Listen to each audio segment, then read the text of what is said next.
गाजियाबाद में यातायात व्यवस्था को सुरक्षित, सुगम एवं सुव्यवस्थित बनाने को कार्य योजना बनाई गई। एडिशनल सीपी आलोक प्रियदर्शी व एडीसीपी ट्रैफिक सच्चिदानंद ने विस्तार से नई व्यवस्था के बारे में जानकारी दी। गाजियाबाद में पुलिस आयुक्त जे रविंदर गौड़ के निर्देशानुसार पुलिस कमिश्नरेट में यातायात व्यवस्था को अधिक सुरक्षित, सुगम और सुव्यवस्थित बनाए रखने के उद्देश्य से विस्तृत कार्य योजना तैयार की गई। इस योजना के बारे में एडिशनल सीपी आलोक प्रियदर्शी व एडीसीपी ट्रैफिक सच्चिदानंद ने विस्तार से जानकारी दी। इस नई योजना में प्रभावी यातायात प्रबंधन की दृष्टि से गाजियाबाद को 3 जोन एवं 9 सब जोन में बांटा गया है। प्रत्येक जोन में सहायक पुलिस आयुक्त स्तर के 3 अधिकारियों को जोनल प्रभारी के रूप में नियुक्त किया गया है, जबकि प्रत्येक सब जोन में सब जोनल प्रभारी के रूप में यातायात निरीक्षक स्तर के 9 अधिकारियों को नियुक्त किया गया है। क्षेत्र में यातायात के घनत्व एवं बढ़ती आवश्यकताओं के दृष्टिगत यातायात पुलिस बल में कर्मियों की संख्या में वृद्धि की गई है। उन्होंने बताया कि बेहतर यातायात प्रबंधन हेतु 2 शिफ्ट दिन व रात्रि में ड्यूटी लगाई जा रही है। NHIE के सहयोग से कुल 20 स्मार्ट यातायात बूथ निर्माण कराए जाने की कार्रवाई प्रचलित है एवं यातायात निरीक्षक स्तर के अधिकारियों के कार्यालयों के निर्माण कराए जाने हेतु NHI नगर निगम गाजियाबाद विकास प्राधिकरण से समन्वय स्थापित कर कार्रवाई प्रचलित है। आम जनमानस के बीच यातायात नियमों के प्रति जागरूकता बढ़ाने हेतु विभिन्न शैक्षणिक संस्थानों, बाजारों एवं सार्वजनिक स्थलों पर वृहद स्तर पर अभियान एवं जागरूकता कार्यक्रम चलाए जाएंगे। यातायात नियमों का उल्लंघन करने वाले वाहन चालकों के विरुद्ध सख्त एवं प्रभावी परिवर्तन कार्रवाई सुनिश्चित की जाएगी, ताकि सड़क सुरक्षा एवं अनुशासित यातायात व्यवस्था को बढ़ावा दिया जा सके। इसके साथ ही बार बार उल्लंघन करने वाले वाहनों का चिन्हीकरण किया जा रहा है तथा इनकी आरसी व ड्राइविंग लाइसेंस को सस्पेंड कराने हेतु संभागीय परिवहन अधिकारी को रिपोर्ट प्रेषित करने की कार्रवाई प्रचलित है। स्कूल कॉलेज में बिना मानकों के संचालित वाहनों व ई रिक्शा के विरुद्ध प्रभावी चेकिंग अभियान चलाकर इनके विरुद्ध कार्रवाई की जाएगी। महिला सुरक्षा को ध्यान में रखते हुए समस्त ऑटो व ई रिक्शा को विभिन्न रूट एवं यूनिक नंबर आवंटित किए जाएंगे। प्रत्येक रूट को अलग अलग कलर प्रदान किया जाएगा। इनका विस्तृत विवरण यातायात कार्यालय में रखा जाएगा। सड़क दुर्घटनाओं में 50% कमी लाए जाने के उद्देश्य से तथा आमजन को सुगम एवं सुरक्षित यातायात व्यवस्था प्रदान कराए जाने हेतु यातायात पुलिस द्वारा NHI के सहयोग से दिल्ली मेरठ एक्सप्रेसवे पर NH9 के सभी अंडरपास एवं प्रवेश निकास मार्गों पर रिफ्लेक्टिव साइनेज बोर्ड लगाए जाना है। दिल्ली मेरठ एक्सप्रेसवे पर यूपी गेट, दिल्ली बॉर्डर से डासना तक दोनों ओर लोहे की रेलिंग लगवाई जाना है। NH9 से बुलंदशहर लाल कुआं उतार पर नीचे रोड का चौड़ीकरण एवं डिवाइडर को ऊंचा कराया जाना है। दिल्ली मेरठ एक्सप्रेसवे एवं NH9 पर अतिरिक्त एम्बुलेंस, पेट्रोलिंग वाहन, रिकवरी वैन आदि की संख्या बढ़ाया जाना है। NH9 पर स्थित सभी अंडरपास पर विपरीत दिशा में चलने वाले वाहन चालकों के विरुद्ध चलानी कार्रवाई हेतु ANPR कैमरा लगवाया जाना है। दिल्ली मेरठ एक्सप्रेसवे एवं NH9 पर रात्रि के समय समुचित प्रकाश प्रबंध कराया जाना है। दिल्ली मेरठ एक्सप्रेसवे एवं NH9 पर आवश्यकता अनुसार रम्बल स्ट्रिप लगवाया जाना है। उन्होंने बताया कि कमिश्नरेट में यातायात पुलिस के अधिकारियों एवं कर्मचारियों को नियमित रूप से प्रशिक्षण प्रदान किया जा रहा है। जब्त वाहनों के सुव्यवस्थित प्रबंधन हेतु जोन स्तर पर समर्पित पार्किंग स्थलों की पहचान एवं व्यवस्था की कार्रवाई प्रचलित है। सुगम एवं निर्बाध यातायात व्यवस्था सुनिश्चित करने हेतु समस्त अनाधिकृत पार्किंग स्थलों, बस स्टैंडों एवं टैक्सी स्टैंडों को चिन्हित करने की कार्रवाई प्रचलित है। गाजियाबाद के सभी ट्रॉमा सेंटर, अस्पतालों एवं एम्बुलेंस सेवाओं के संपर्क मोबाइल नंबर का व्यापक प्रचार प्रसार सुनिश्चित किया जाए, ताकि आपातकालीन स्थिति में त्वरित सहायता प्राप्त की जा सके। देखिए, मैं आपको अवगत करना चाहूँगा कि कमिश्नरेट गाजियाबाद स्टेट में दूसरे नंबर का मोस्ट पॉपुलस डिस्ट्रिक्ट है और डेंसिटी के हिसाब से आप देखेंगे तो गाजियाबाद वेहिकुलर डेंसिटी और पॉपुलेशन की डेंसिटी में पूरे स्टेट में नंबर 1 है। आपको ये भी पता होगा कि गाजियाबाद दिल्ली और NCR का एक इंटीग्रल पार्ट है, दिल्ली का एक्सटेंशन है और उत्तराखंड के लिए गेटवे है। 5-6 जिलों से जो बहुत महत्वपूर्ण जिले हैं वहाँ से उनकी सेवाएँ मिलती हैं, जहाँ से तमाम कार्य का काम होता है। भारी संख्या में यहाँ लोग दिल्ली जाते हैं, गुड़गांव जाते हैं, नोएडा जाते हैं और प्रतिदिन वापस आते हैं।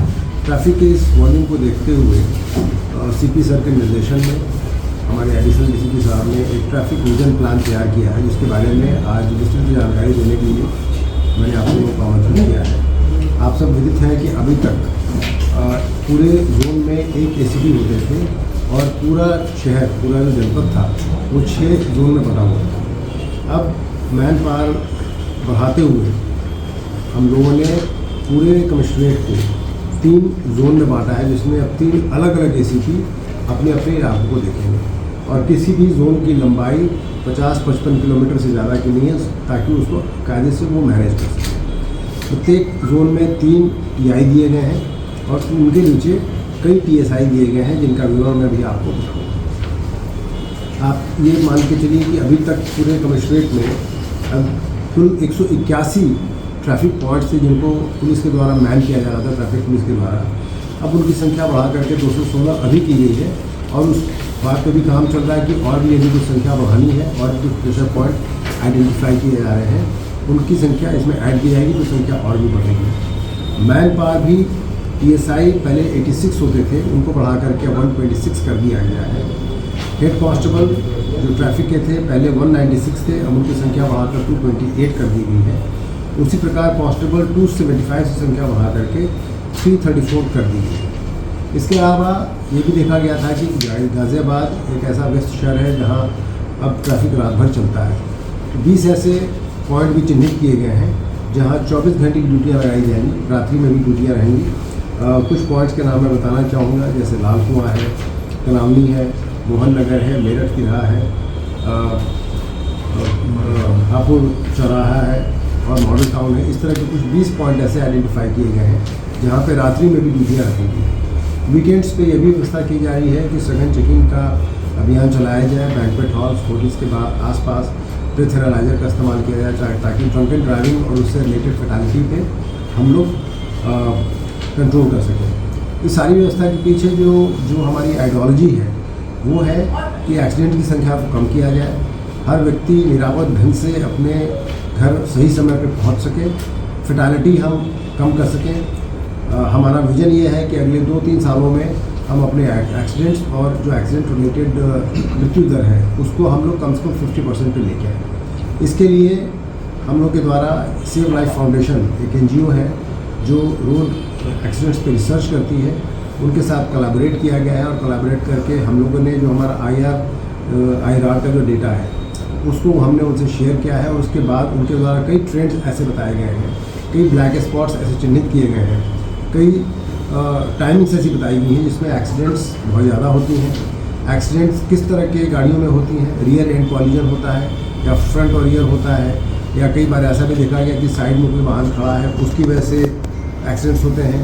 टाइमिंग्स उनके द्वारा बताई गई कि कौन सी ऐसी महत्वपूर्ण टाइमिंग्स हैं 24 घंटे में जिसमें एक्सीडेंट्स के चांसेस ज़्यादा होते हैं और उन टाइमिंग्स में जब एक्सीडेंट होता है तो फैटालिटी के चांसेस भी ज़्यादा होते हैं। उनके द्वारा जो भी ये ट्रेंड्स आइडेंटिफाई किए गए हैं उन ट्रेंड्स पर भी हम काम कर रहे हैं। जो ब्लैक स्पॉट्स हैं वहाँ भी काम कर रहे हैं। उनके द्वारा रोड इंजीनियरिंग को इम्प्रूव करने के भी बहुत सारे सुझाव दिए गए हैं, जिसके लिए हम लोग NHAI, GDA, नगर आयुक्त का जो डिपार्टमेंट है उन सब से मिलकर के जो अन्य स्टेक होल्डर्स हैं उनसे भी हम लोग वार्ता कर रहे हैं।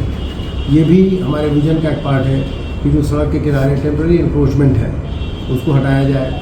कई सड़कों के वाइडनिंग की बात चल रही है, कई जो एक्सप्रेसवेज हैं या हाई स्पीड कॉरिडोर्स हैं उनमें साइड की रेलिंग कहीं अगर टूटी है तो उसको भी आइडेंटिफाई करके हम लोग ठीक करा रहे हैं। बीच में अगर कहीं डिवाइडर कहीं है आवश्यकता उसको भी बनवाने का प्रपोजल दिया जा रहा है।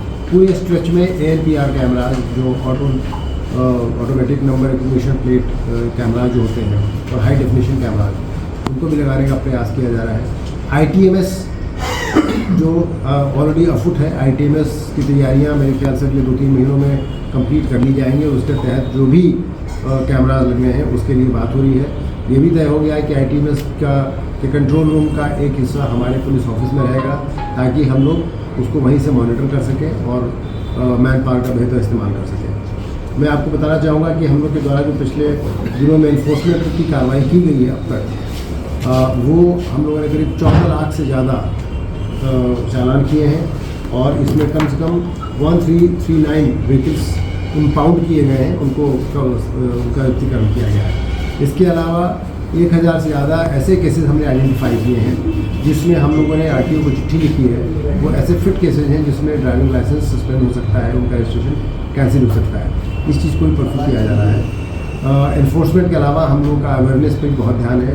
150 से ज़्यादा स्कूलों में हमारी ट्रैफिक पुलिस ने और हमारे ACP साहबान ने और अब उनके जो नए नफरी जो बड़ी है उनके द्वारा ये कैंपेनिंग की जा रही है ताकि ट्रैफिक के अवेयरनेस की कैंपेन सब जगह पहुँच सके। हेलमेट पहनने को लेकर के, सीट बेल्ट पहनने को लेकर के, ट्रैफिक रूल्स को फॉलो करने के लिए और ट्रैफिक को निरापद करने के लिए, रोड ट्रैवल को निरापद करने के लिए जो भी पॉइंट्स बच्चों को और बड़े लोगों को समझाए जा सकते हैं, स्कूल कॉलेजेस में इस चीज़ को ट्रेन किया जा रहा है। ये भी कोशिश की जा रही है कि किसी शीर्ष स्तर पर बात करके ट्रैफिक अवेयरनेस का कोई करिकुलम में अगर हम उसको इन्वॉल्व कर सकें ताकि बचपन से ही बच्चों को ट्रैफिक रूल्स और रेगुलेशंस के बारे में पता रहे, उनको बताया जा सके, तो ये आगे चल करके इसके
आपको हमारा वीडियो पसंद आया हो तो इसे लाइक, शेयर और सब्सक्राइब जरूर करें।